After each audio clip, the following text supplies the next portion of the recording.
All right, here we are in Module 6, Chapter 12, Machine Control Equipment. Uh, this is actually very interesting, and it should be something that you should be interested in if you're actually going to do construction management. So let me go ahead and jump right into it. Much shorter lecture. They're getting long. A lot of material to cover still to grasp the entire book. So Chapter 12. Oh, do that too often. Here we go. So construction guidance and control techniques. So what we're talking about is motorized equipment, computerized equipment. The motorized total station. I have a robotic total station. I've had it since 2004. It follows me around. It's much more accurate than a man. Um, I was a pretty good instrument operator. I knew some people who were great instrument operators, yet beyond setting it up, the the total stations that track you and follow you are much faster and can do a much better job than usually the human eyeball and the manual techniques. So that's part of machine control is having motorized total stations or robotic total stations. And I will get you a video on that as well. They're very interesting. The other thing, of course, is with GPS. Talks about here you can get to 1 to 2 centimeters. You can actually get more accurate than that by longer repeated observations. You can 1 or 2 centimeters. There's 2.54 centimeters in an inch. You can get that thing down, below a centimeter. So we're talking about below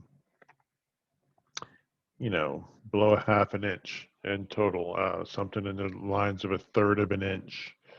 So you can get pretty accurate with GPS nowadays. But these are the things that set your control up. You have to have good control, and the GPS usually does a good enough job to help you with that. Some it says here like conventional guidance techniques. I mean, rotating lasers are something that does still come into play, but it's not so much for machine control. Is that they're called them auto lasers or auto levels sometimes, but it's a level instrument that spins around in circles and reflects off of there's a reflector that slides up and down the stadia rod. So that's what these rotating lasers are. Um, Here we're beginning to see what machine control might look like. We've got a rotating laser here is like a reference point, and it would hit a reflector. These poles like this would be reflectors, but that's an older method of machine control. The newer method uses satellite receivers, GPS control and guidance. So what you have is you have like it says here, GPS receiver, antenna, computer, radio. You're going to be connected to the internet nowadays. And you basically have a computer inside a piece of heavy equipment. Um, there's just not enough pictures, but you have a computer inside a piece of heavy equipment. And then you have GPS receivers mounted to that. Um, so let's just say it's a bulldozer or a pan or something like that, a paving machine. You'll have antennas mounted to it. You'll have a computer inside, and you'll have it collecting data every second, adjusting between all the antennas that are on the machine every second, and then comparing that to the computer file that tells it the grades, horizontal and vertical, where all the elevations are supposed to be. It tells you everything about it, and it compares all that in 1 second, and then it adjusts the blade of the bulldozer to accommodate the what the computer and the GPS are telling it to do. So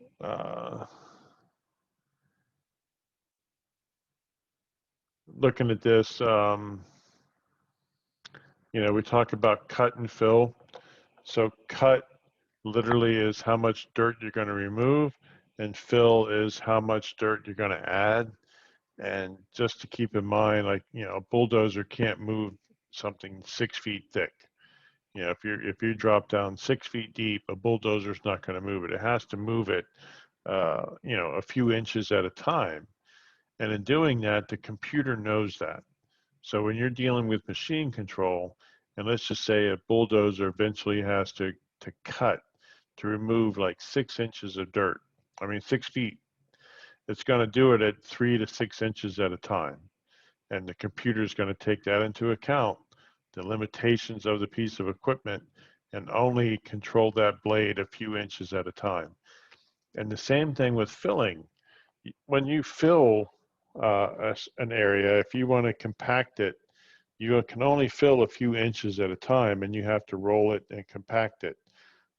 Otherwise, if you threw 4 feet of dirt in a hole, it's going to sink on you. It's not going to be compacted. And construction-wise, you need to have firm, hard surfaces. Total stations are definitely involved. Computerized and robotic total stations are involved. And here, this talks about total stations are sited on the machine mount target prisms. They don't do that anymore. This is just not done this way anymore. We're done now with GPS. I would highly doubt that anybody uses that anymore. So what I'm going to do here is we're going to stop that's the end of the slides. You can read the book, it's a short chapter. But what I want to point out is machine control is extremely beneficial. So the first time I heard about machine control with GPS was on a farm. I met a farmer sometime in the mid 90s, like literally like 98 or something. And he was a farmer, and he was a farmer in Kansas. And he farmed, like a mile, like a square mile.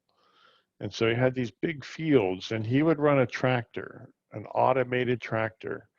He could run it 24 hours a day, except for when it needed gas. And he also could run it with a computer system with GPS, and it would never fertilize or seed the same place twice. It had a pre-programmed route that would not mess up. So you can see how efficient that would be. 1, he saves on materials. 2, he saves on a man. And 3, he can operate a piece of equipment all night long on its own. So that was pretty interesting with the farmer. Since then, I've seen machine control in action on a variety of construction sites. One of the ones that was most telling is the trading post in St. Mary's County. They were doing work on the naval base. They were doing down at Pax River. They were doing runways, resurfacing runways. Well, when an airplane lands at a few hundred miles an hour, a little dip in the pavement acts like a ramp. It's just the worst thing in the world to have uneven pavement when an airplane is landing like that. It can lose control, it can blow tires. It needs to be very smooth and very level as far as the slope goes. So they were out there, and they used, one year they resurfaced a runway. And every time they resurfaced it with pavement, they used a paving machine. The machine would lay out the pavement. A man was driving it based upon stakes and marks. And it took them a few tries of getting everything flat enough. And what they had to do is they continuously had to mill. You've probably seen this on state roads where literally there's grooves cut in the pavement. Well, that's done so that the next layer of pavement can actually adhere to it. Or maybe you got the pavement too high and you need to cut some back. So you remove some pavement and you leave those grooves in it so that the next layer can adhere to it. Well, it cost them a few $100,000, and I mean like $300,000 or $400,000 in removing pavement and bringing pavement back in to get it just right, to get it just about perfectly level and smooth across the runway. The next year, they spent $500,000 or $600,000. It sounds crazy, doesn't it? $500,000 or $600,000 in machine control, GPS receivers, computers, training, a lot of work because they had another runway to build, to resurface another runway. This time with a machine controlled, a computerized paver. You had GPS receivers on the paver, you had the computer in place. They did it right the first time, faster than they did with a man driving it. So the pavement went down perfect the first try through, and they actually made more money because they delivered the product earlier and under budget because they anticipated having to remove pavement like they did the year before. So you can see the significance in machine control. It just does things more efficient when everything is set up correctly. So I'm going to get you some videos on machine control. It's pretty interesting to watch and see how it works. But this will wrap up our lectures for the week. And again, I look forward to seeing your essays. We have a little 200, 250 word essay this week about GIS, and think of all the benefits of GIS in construction. I give you some clues about, machine control so you can think about it, but I want you to not focus on the specifics of these three chapters and these three lectures, but to look at the broader view and get the concept down and how it's applicable to the construction industry. So if you have any questions here Monday night, 7 o'clock, I'm available. So again, just shoot me a text or an email and I communicate with you as quick as I can get back to you. Thank you, and everybody have a great week.